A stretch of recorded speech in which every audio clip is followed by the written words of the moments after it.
special someone looks at you with intent and desire, your natural instinct starts to kick in. You now have one thing in mind: sex. There are 4 phases to the sexual response cycle: excitement, plateau, orgasm, resolution. Excitement. In this initial stage of arousal, serotonin is released. It's a neurotransmitter that is thought to cause you to feel happy. When you get excited or aroused, your pupils dilate, a sign your autonomic nervous system is working at increasing levels. Adrenaline is released. The heart rate starts accelerating. Blood rushes to the genitals. A woman's clitoris and labia minora swell, and a man's penis becomes erect. Men experience a tightening of the scrotum, swelling of the testicles, and the discharge of liquid meant to lubricate. Women also become lubrication. Dopamine is released, increasing your sexual desire. Everything you experience intensifies. You will now have reached plateau. Continuing from initial excitement, your heart rate, breathing, muscle tension, and blood pressure increase. Norepinephrine is released during stimulation, making your special areas more sensitive. Muscles in the feet, face, and hands may begin to spasm. Orgasm. The pelvic muscles contract.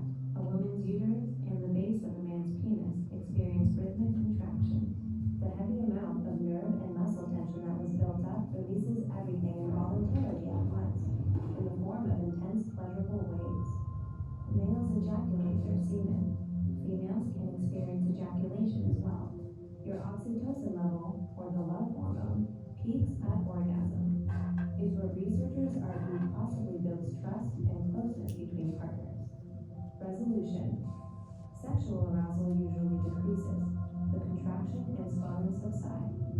Some women may be able to return to orgasm phase, but men go into the refractory period, a time where they can't reach the orgasm phase yet. So men, just wait it out.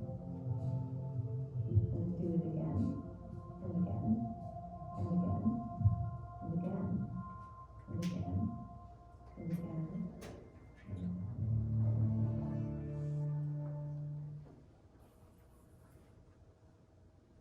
Questions so far?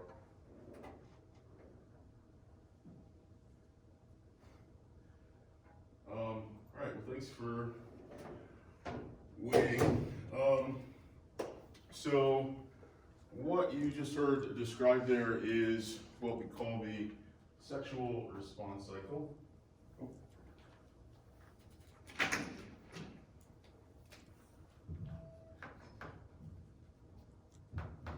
Very clean.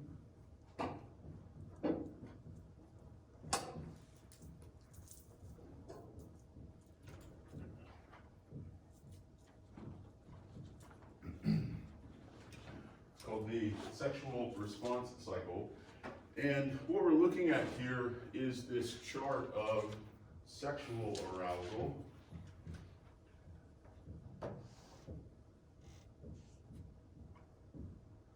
And of course, we've talked about in this class previously the idea of physiological arousal.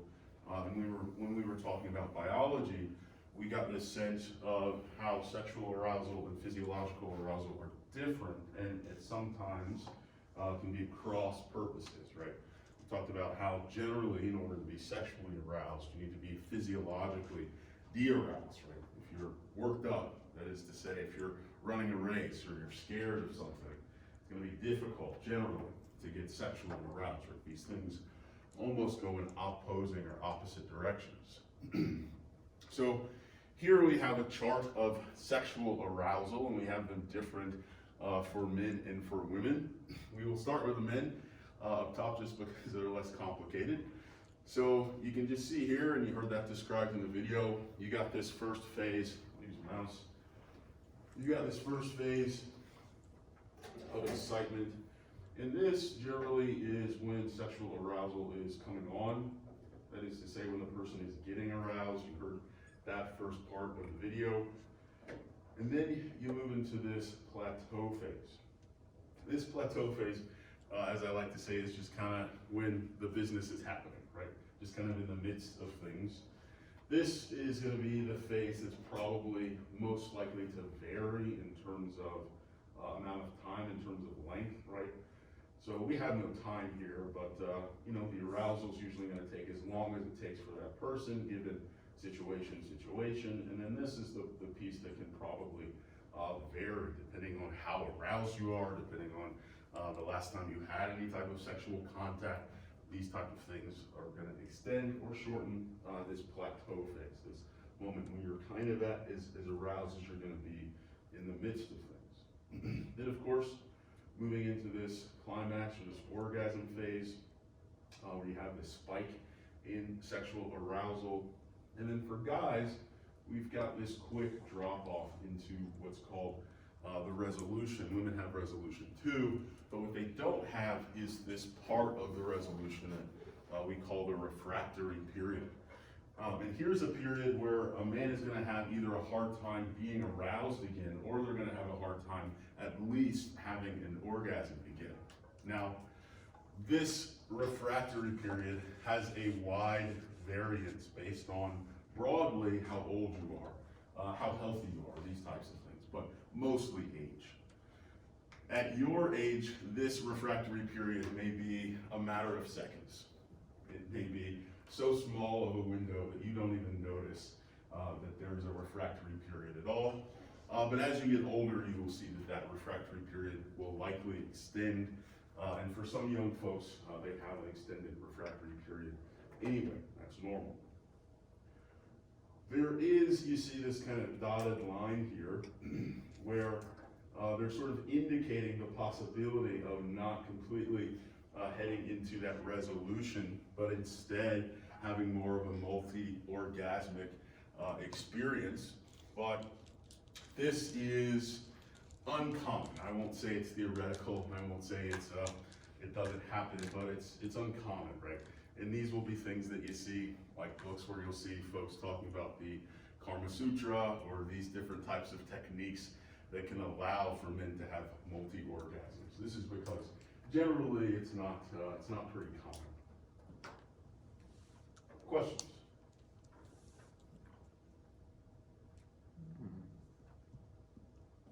Yep. So for like the asexuals, do they just not have this? Can they not experience this? No, yes, they can. When a person is asexual, it means they're not sexually aroused or attracted to a certain type of person, or maybe to anybody, but their body still functions this way, right? Their body still would respond to maybe not arousal by sight, but arousal by touch, right? Their body still works.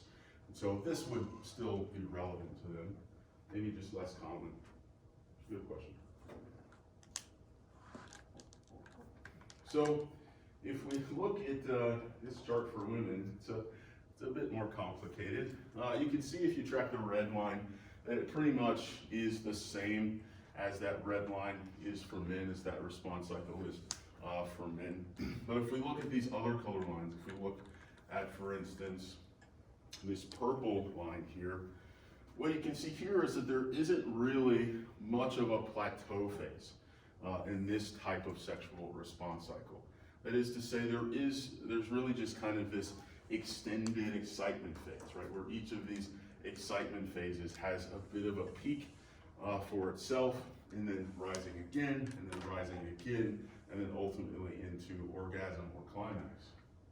Now, for women, they are built, and you heard the video say, to be able to have several orgasms, to be able to have several response cycles in a row, they have no refractory period. And so you see all of these dotted lines here because, again, theoretically, but more likely in the case of women, they could have another go at it, so to speak. If we look at this blue line, you can see that this woman, or this type of response cycle, has no real orgasm phase. Rather, they have a plateau that has these sort of mini peaks throughout, rather than one sort of singular peak in terms of a climax or an orgasm. Questions? No.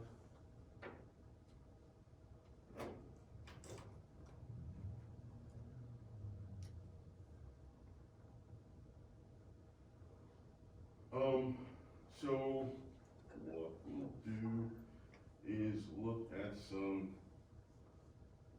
anatomy.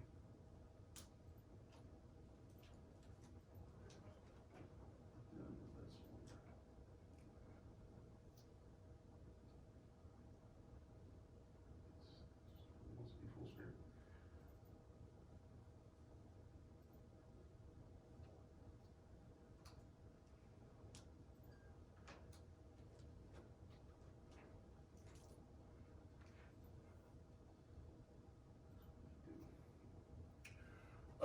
So here is a bisection of the male reproductive system.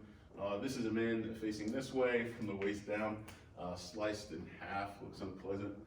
But I think the best way to sort of get through all of these important organs, all of these important tissues, is to really track the route of ejaculation, and this will kind of get you in touch with each of these important glands, vessels, etc.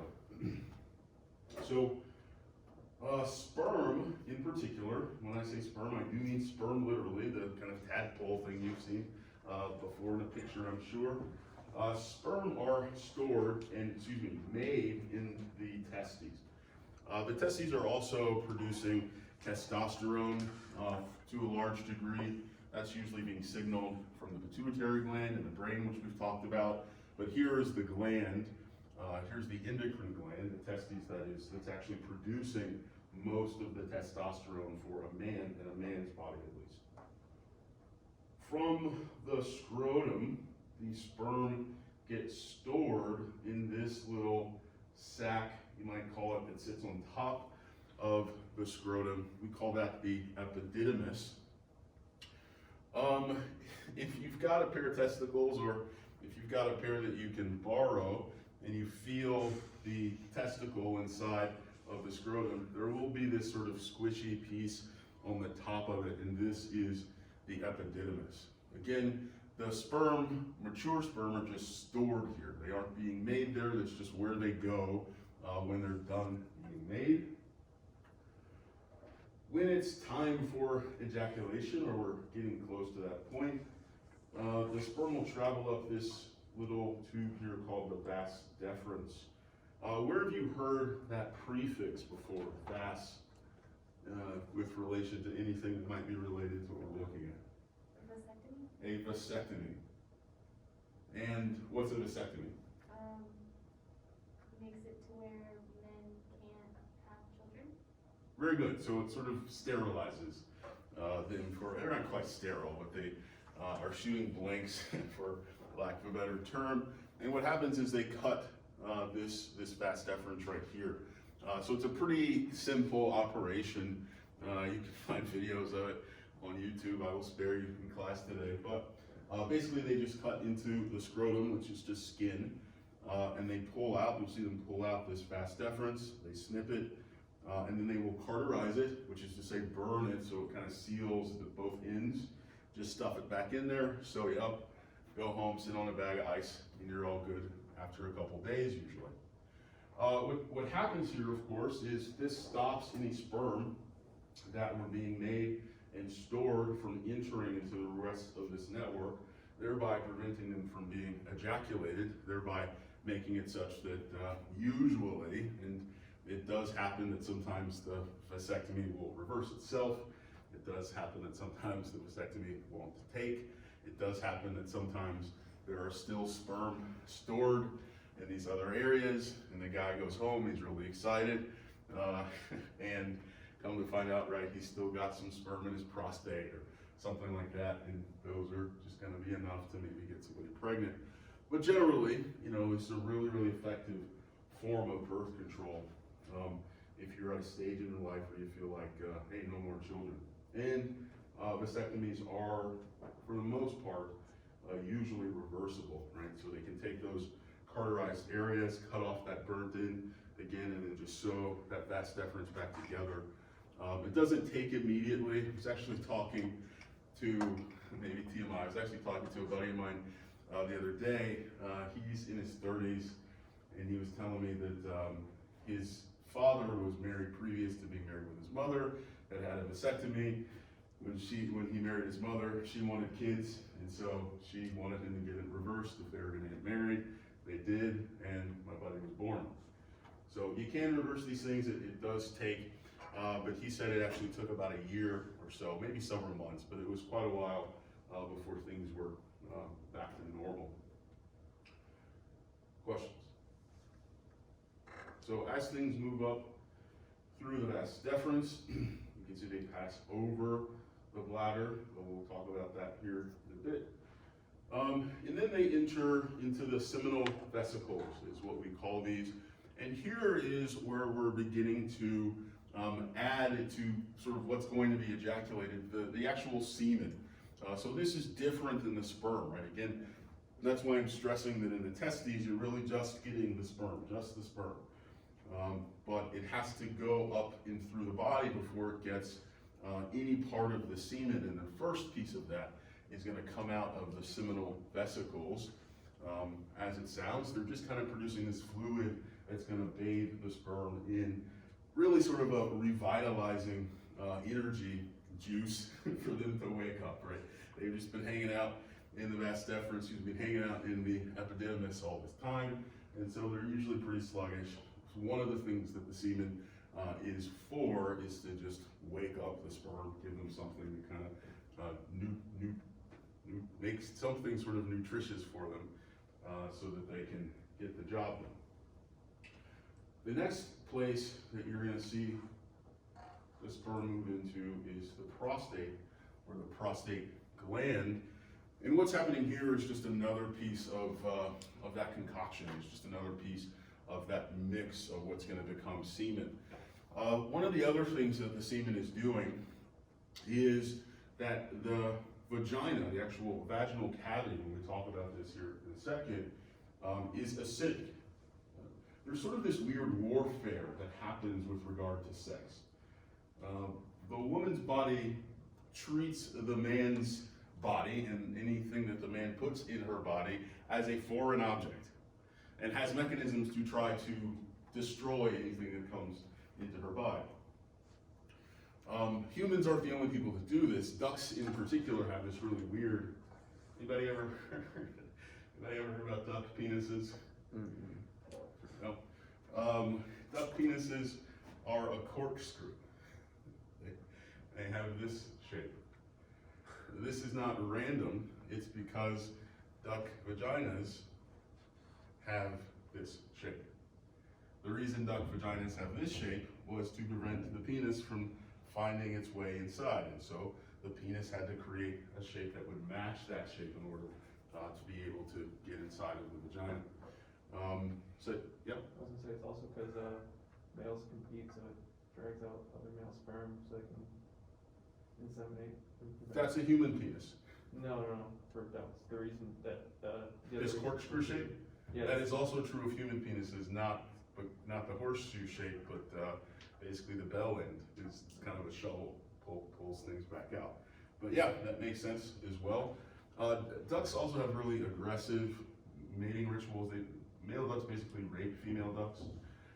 And so this is another kind of piece of that sexual warfare, where the vagina is shaped in such a way that that's not easy to do.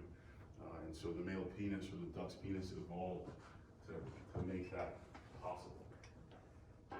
So for us, we haven't even gotten so complicated yet. But one of the things, again, that the semen is doing is it's actually really basic substance. That is to say, as opposed to acidic. And so the basicness of semen helps neutralize the vagina's acidic nature, right? So that these kind of have a neutralizing effect, because otherwise the vagina's acid would kill sperm, and so sperm would never get where they're going. And so this is another piece of that defense mechanism. Next, we move down into the penis proper, but we're not quite out of the body yet. But you can see here that the sort of tissue of the penis is beginning here. But first, here's this other little gland. It's just called an accessory gland, but it's known as the Cowper's gland.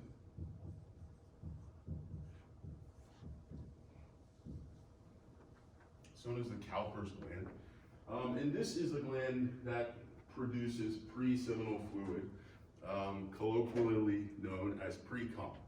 So this is actually a different thing, right? So I think this is sort of an important distinction, right? That this little gland here is not really connected to the whole sperm or even real semen network. Now that isn't to say, of course, that this can't be both dangerous in terms of STDs. It is still a body fluid that can transmit some diseases. And as I was saying, sometimes men will have sperm stored up in these various networks, and sometimes inside the penis itself, inside the urethra itself. And so sometimes this fluid is actually pushing out some of these sperm. So sometimes that fluid actually does have sperm in it and can get a person pregnant. Questions?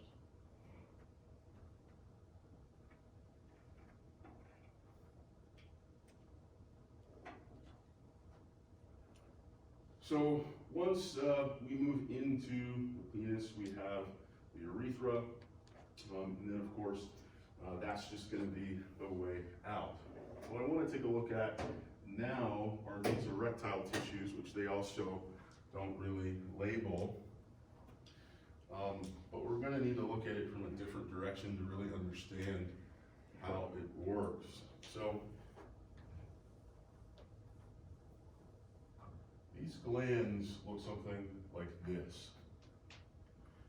If you're looking at it from the front. This is a random thought. That's too old for you guys. Some people got it. And so the penis has inside of it these two places that we call the corpus. That's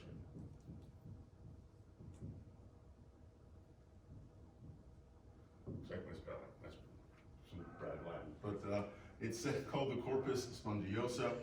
And then here,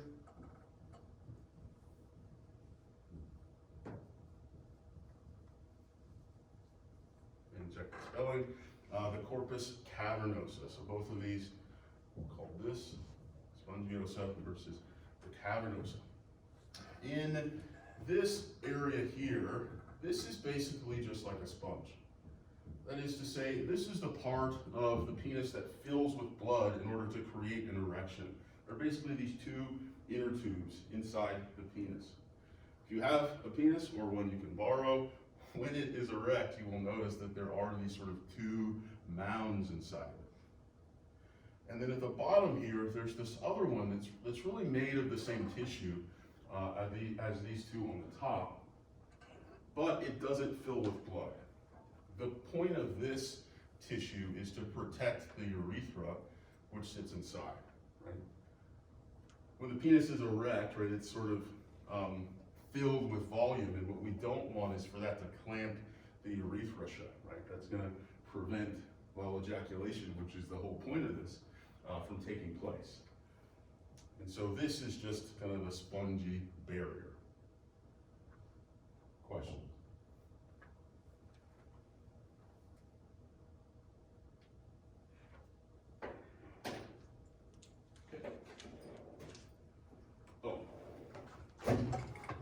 So here in the prostate, you can see that there's this sort of Y-shaped route that that the vas deferens, I don't know if it's called that right there, can take. And you can see that it takes this Y shape through the prostate. What's happening here, and if you're a man, you probably know this, is that there's a sphincter right there inside of the prostate, which will clamp shut either from the seminal vesicle side or from the bladder side, such that when a man is aroused, when a man has an erection, the bladder tube doesn't work. Again, if you have a penis or know somebody, you can ask about one. It's usually pretty difficult for a man to urinate with an erection. That's because these clamps are doing their work, right? There are actually some drugs that can make this not happen. what will happen with these drugs is you can have what's called a retrograde ejaculation, and this clamp to the bladder doesn't work as well anymore, such that when the man ejaculates, it's possible that he will ejaculate not out his penis, but into his bladder. Now this won't hurt you. It is uncomfortable, but it won't hurt you. It'll feel like you have to pee really, really bad suddenly. But again, it's fine. We'll just urinate it out afterwards. But if you're trying to get somebody pregnant, that's probably going to be a bit of a problem. And it's, again, I say it's uncomfortable.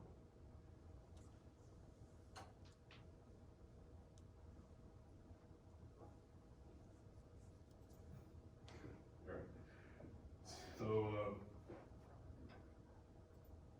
let's look at the female anatomy.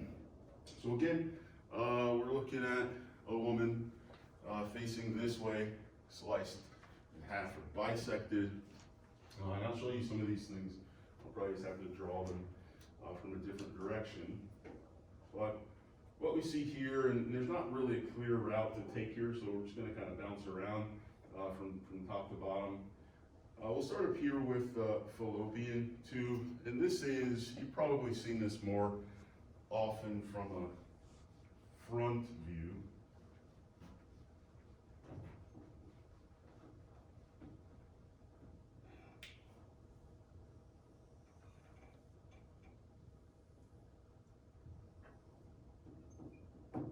Something like this.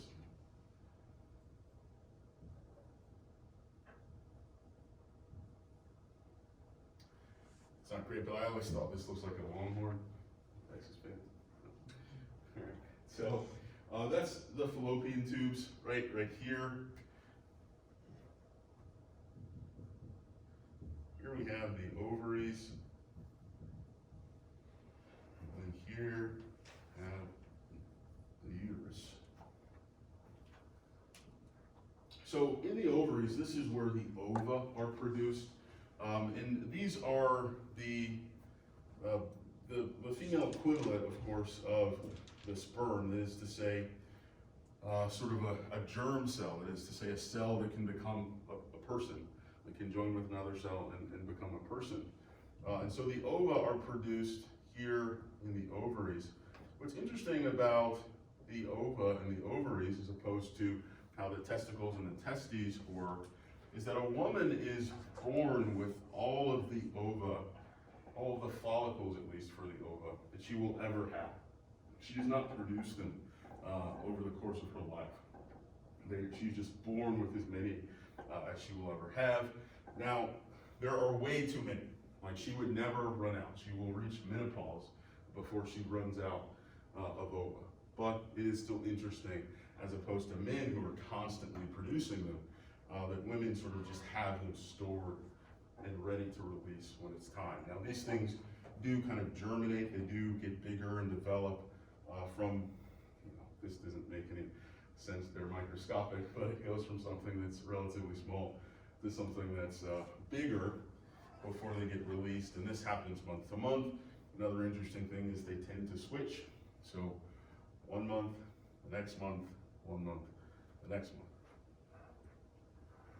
So the ova gets released, and the fallopian tube isn't actually touching the ovary, but it gets released and then it finds its way inside of the fallopian tube, and then it starts to travel down into the uterus.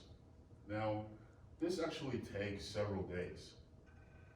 I think it's about 3 days, 2 to 3 days that it takes for this journey to happen. What's kind of interesting about that is that sperm don't live that long. Sperm live about a day. And so if the woman's going to get pregnant, usually the sperm has to meet the egg in the fallopian tube.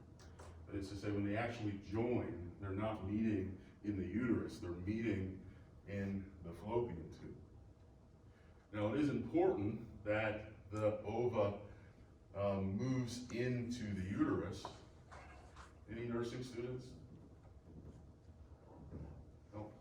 Anybody know what it's called when it doesn't make it into the uterus? It's called an ectopic pregnancy, right? And sometimes the ova will get stuck in here, or it'll grow before it's able to pass through. And what will happen is it'll get stuck in the fallopian tube. The child can't really develop there, and it's obviously really dangerous for the mother because it would rupture this fallopian tube, and it's not getting the nutrients that it would get if it were placed where it's supposed to be in the uterus. And so usually this is something that has to be dealt with medically. This is usually a bad thing, but they are supposed to meet here. They are supposed to meet in the fallopian tube and then travel as a unit down into the uterus. Questions about that?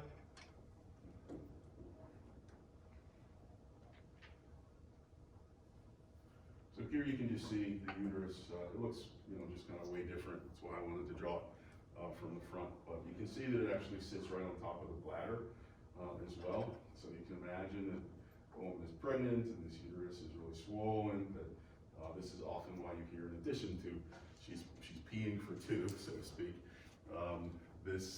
This baby is going to be sitting right atop her bladder, which is going to obviously compress it and make holding urine a little more difficult. As we move out of the uterus, we get to this little space here called the cervix. And really it's just the division of the uterus and the vagina. So you've got this sort of cervix here that separates the uterus from the vagina. There's a hole in this cervix called the os, O-S. It's just the hole in the cervix. When you hear that a woman's having a baby and they're talking about how dilated she is, what they're talking about is the dilation of the cervix or of the os.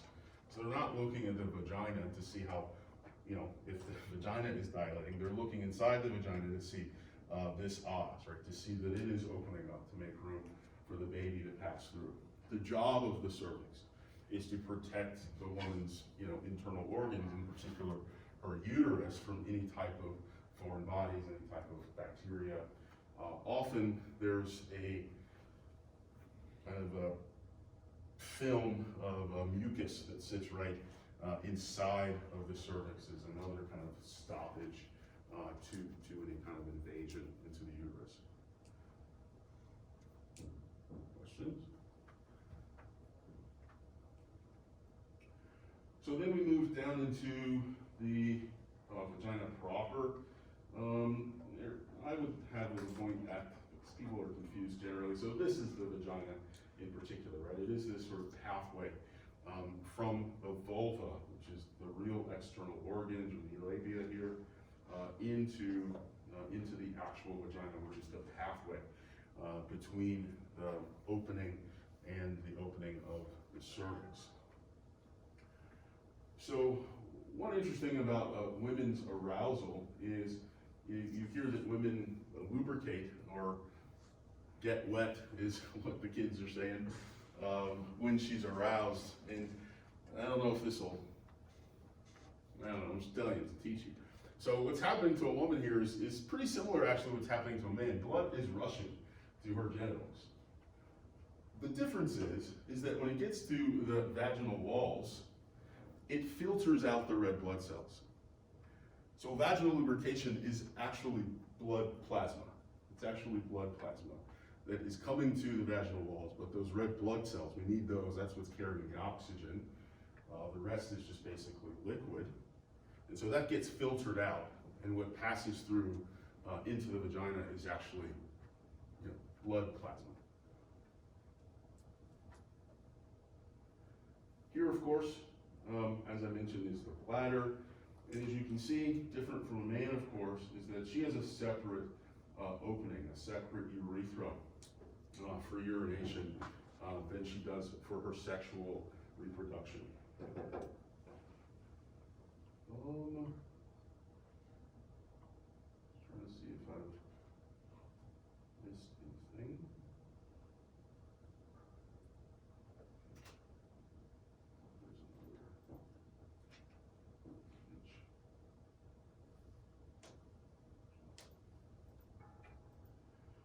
So some things things here that aren't labeled. I thought I had another image, but some things here that aren't labeled, of course.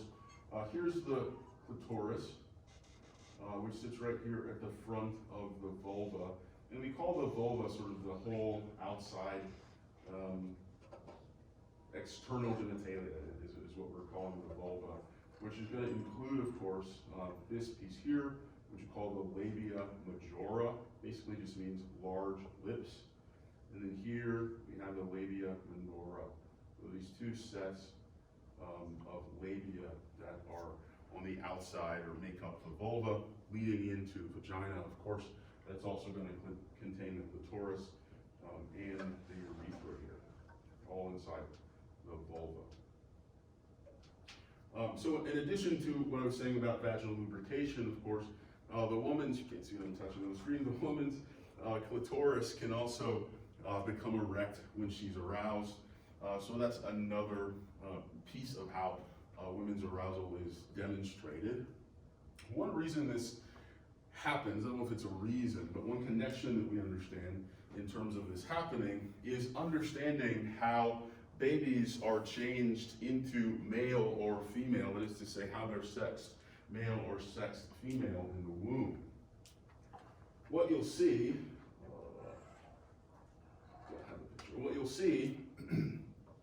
is that babies are basically female looking. They don't really have all the internal organs. When I say babies, I mean sort of undifferentiated fetuses. Before they're born, before they've been sexed, they really look more like women. If nothing happened, they would be born looking like a woman. They likely would not be fertile, however, because the development of these internal organs does take some additional work. But just in terms of what external genitalia look like, etc., that stuff is, it looks more female, and to make male genitalia, to make these other pieces, you have to do some extra work. So when we look at the external female genitalia, what's interesting is we can begin to find the pieces that would turn into male genitalia. We can sort of construct how you would make a penis, testicles, and scrotum out of the organs here. So, of course, the testes would have been the ovaries. When boys are born, right, their testicles are actually undescended. They're inside the body, probably not this far up, but they are also inside the body, right? That process hasn't even been taken yet. And so the testicles will descend into the scrotal sac as the boy gets a little bit older. Well, where do they go? Turns out the labia majora is what would turn into the scrotum. If you have a scrotum, or you have one that you can borrow, you will probably notice at the bottom there is a seam, and that is where the labia majora came together in order to form that sac, in order to form the scrotum. Similarly, the labia minora will make up the shaft of the penis in the same way. If you have a penis or one you can borrow, if you look at the bottom of the penis, often you will see a seam there. This is where the labia minora sealed itself in order to make the penile shaft. And then these that I've erased, those corpus cavernosa and corpus spongiosa, are basically, some of it's coming from what's going on in the bladder, but in terms of the erectile tissue, this is the clitoris. The clitoris would have become these pieces of that erectile tissue. That is why there's this connection. That's why the clitoris becomes erect. It's because it would have had the same function that it has in a man's body. And so you can sort of see, of course, this transformation take place. Now, this happens when those male sex hormones are released into the woman's body while she's pregnant to create all of these different changes. There are still some estrogens, some female hormones that need to be released to the baby to get a proper formation of the fallopian tubes and the uterus and these more internal reproductive organs that women have to be able to produce babies. So if you don't do anything, you you'll basically create a sterile person. So you have to do a little bit in either direction to get somebody who's capable of having children. Though, if nothing happened, we would probably identify that person, even as an adult, we'd probably identify them as a woman, just based on how they look and what their body looks like. Questions?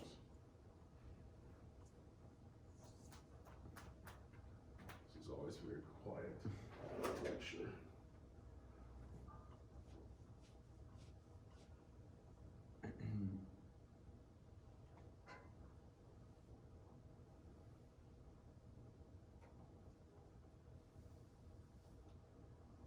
So one thing I like to kind of talk about is things that can interrupt this sexual response cycle and the functioning of the organs that we're just looking at. The main thing I would say is anxiety, any type of sort of chemical arousal that you put in your body, or depressant. So what we understand about sexual arousal, again, is that it sort of runs counter to physiological arousal. So you can think of things that would create physiological arousal and understand that they are probably going to create problems with sexual arousal. What sort of drugs create physiological arousal? Most of them. Steroids, maybe in the short, long term. I don't know. I actually don't know about steroids. I think they do kind of in the moment, but not enough, probably. Yeah. Smoking weed. Is that feel like an upper or downer to you? I would say an or upper. Whomever you've maybe talked to about that. I would say an upper, but like I feel like heart racing, excited. I don't know. It depends, doesn't it?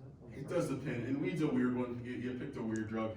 Weed's a strange drug because it has a bunch of strange classes. It's considered a depressant in some cases. It's considered a stimulant in some cases. It's considered a mild psychedelic in some cases. So it's got a lot going on. Generally what we see with marijuana is that it probably in the short term improves sexual arousal because it generally tends to be relatively relaxing to people.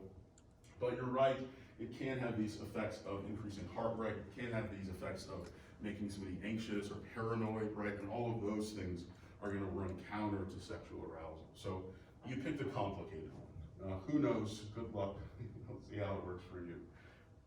What are some maybe more? Like MDMA or ecstasy? Ecstasy, up or down? Ecstasy would probably be up, wouldn't it? Cause I know it causes increased heart rate. It's kind of up, kind of down. You guys are picking the weird drugs. I need you to say meth. Somebody say meth. Meth. Meth, very good. So something like meth, or something like Adderall, or something like cocaine, right? These things are clear uppers. These things are clearly getting you physiologically aroused. And what you're gonna find for folks who are on these drugs in the moment, and actually over the long term, what you'll find is that their sexual arousal becomes more difficult, certainly while they're on the drug, and then sometimes over the course of having done it for a long time, and especially these uncontrolled these controlled substances that have chemicals where they're not even thinking about any of this. In the pharmacy, at least, they're testing, right? They're trying to see what the side effects are. They're trying to minimize that because they want to sell their drug. And so they're thinking about it a little bit, but it's still going to have these effects, right? You can't really stop this basic logic of physiological arousal versus the sexual arousal.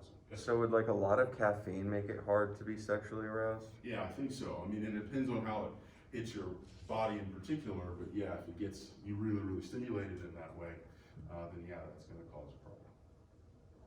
Now, again, you guys are super young, so probably doesn't matter. But you know, if you're wondering why you got drunk a lot of caffeine before some hookup when you're in your 40s, it's not working. Just remember this later. Okay. What about downers? Right? What about Alcohol? what's that? Alcohol? Oh, here we are. Very good. So, what would you expect the effect of alcohol to be? Probably increase sexual arousal, wouldn't it? Cause you're just feeling increased sexual arousal because you're feeling down? Yes, sir, Steve? I mean, I don't know personally, but I've just heard from people that it's harder to get sexually aroused whenever they're like really drunk. Like being tipsy is different, but like if you're like drunk, it's hard to get aroused. But I don't know if that's because of the physiological effects it has with like your brain, or if that's because like your body just isn't capable of doing it. Very good. We'll come back to that, right? You started talking about whiskey dick, is that right? That's what I was gonna say. Yeah. Right, and so this is a weird thing, and I sort of wonder where this came from, but generally, if you have a little buzz, it's probably easier to get aroused. If you have a little buzz, right? If you're, feel good. But you're right, we do see that if you're sloppy drunk, well, most things are difficult. And kind of two different processes are happening here. If you're a little bit buzzed, right? It's lowering your physiological arousal, it's making you more comfortable, it's, you know, slowing things down in your body generally, which is gonna be good for this. But what alcohol's doing in your brain, in particular, is it's slowing down all of your neural impulses. This is why your reaction time is shit when you're drunk. It just, it overall just slows down all of your impulses. Boom. And so things aren't just firing as quickly and as easily, and so you're losing track of things. I think this is probably the reason that we understand whiskey dick to be a thing, because usually these guys are talking about when they're like really, really shit-faced. They're not talking about when they've just got a little buzz going, when they've had a couple drinks and they take somebody home. Yeah. So would it have nothing to do with the fact that alcohol thins the blood, then creating, I mean, if blood is what makes the penis erect, would that be less pressure then, I guess you could say? No, I don't think so. I mean, I think it's, you know, I think that's neither here nor there. I think the way that the body works, it's not going to be able to trap it's not going to be able to trap the liquid in that balloon, so to speak, right? If you tie it off, it's going to stay in there.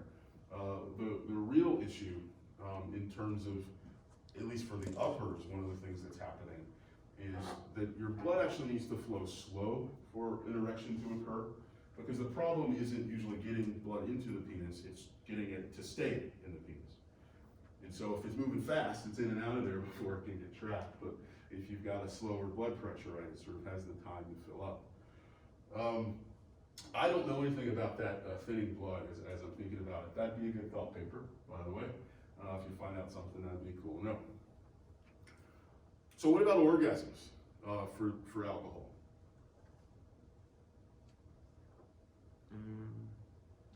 Depending on how far you've gone in, will it become harder? Like if you're in the buzz state, it'd probably be easier to have, but as you get drunker, you can't even get to that point, so.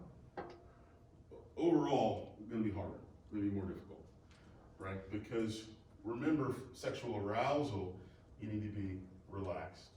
But for orgasm, you need to be excited, right? Sex has this weird, you gotta go through both phases here. And so when somebody's drunk or when they're having a little buzz, what you're gonna find is that the more difficult thing, right, more difficult than getting aroused is probably finishing, it's probably having an orgasm, right?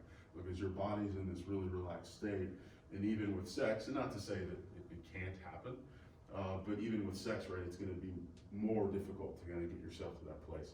That's also something you would expect to see with marijuana, is that kind of downer effect to take place and not allow for that physiological arousal in such a way that you can have an orgasm.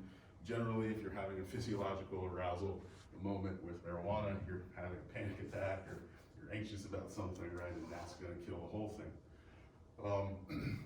So we would expect that with most downers, erections or arousal is gonna be easier, but we would expect that orgasm is gonna be more difficult, and vice versa. I had a client, when I lived in Texas, who was a recovering heroin addict, and this is the king of downers, if you will, who was a recovering heroin addict, and he was doing pretty good with that stuff, but he was coming to see me because he was having sexual problems. And he was just in his, I think he was in his early 30s at the time, and basically for him, what had happened was the heroin had done such damage to sympathetic and parasympathetic nervous systems, right, that kind of switching on and off was difficult for him to maintain. You do see this with folks who are long-term drug users, both in terms of heavy downers or depressants and in terms of heavy stimulants. So folks who are using a lot of cocaine, folks who are using a lot of meth, folks who are using a lot of opiates, folks who are using a lot of heroin are probably, not in the immediate time, but over the long term, they will start to have problems with sexual arousal or sexual functioning. Questions?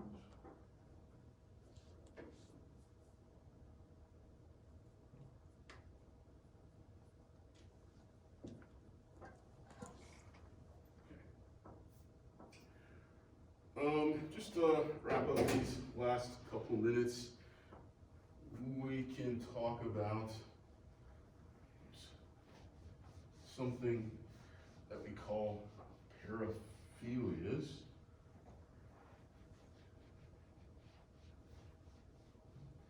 Talked about this a little bit when we were looking at psychosexual stages.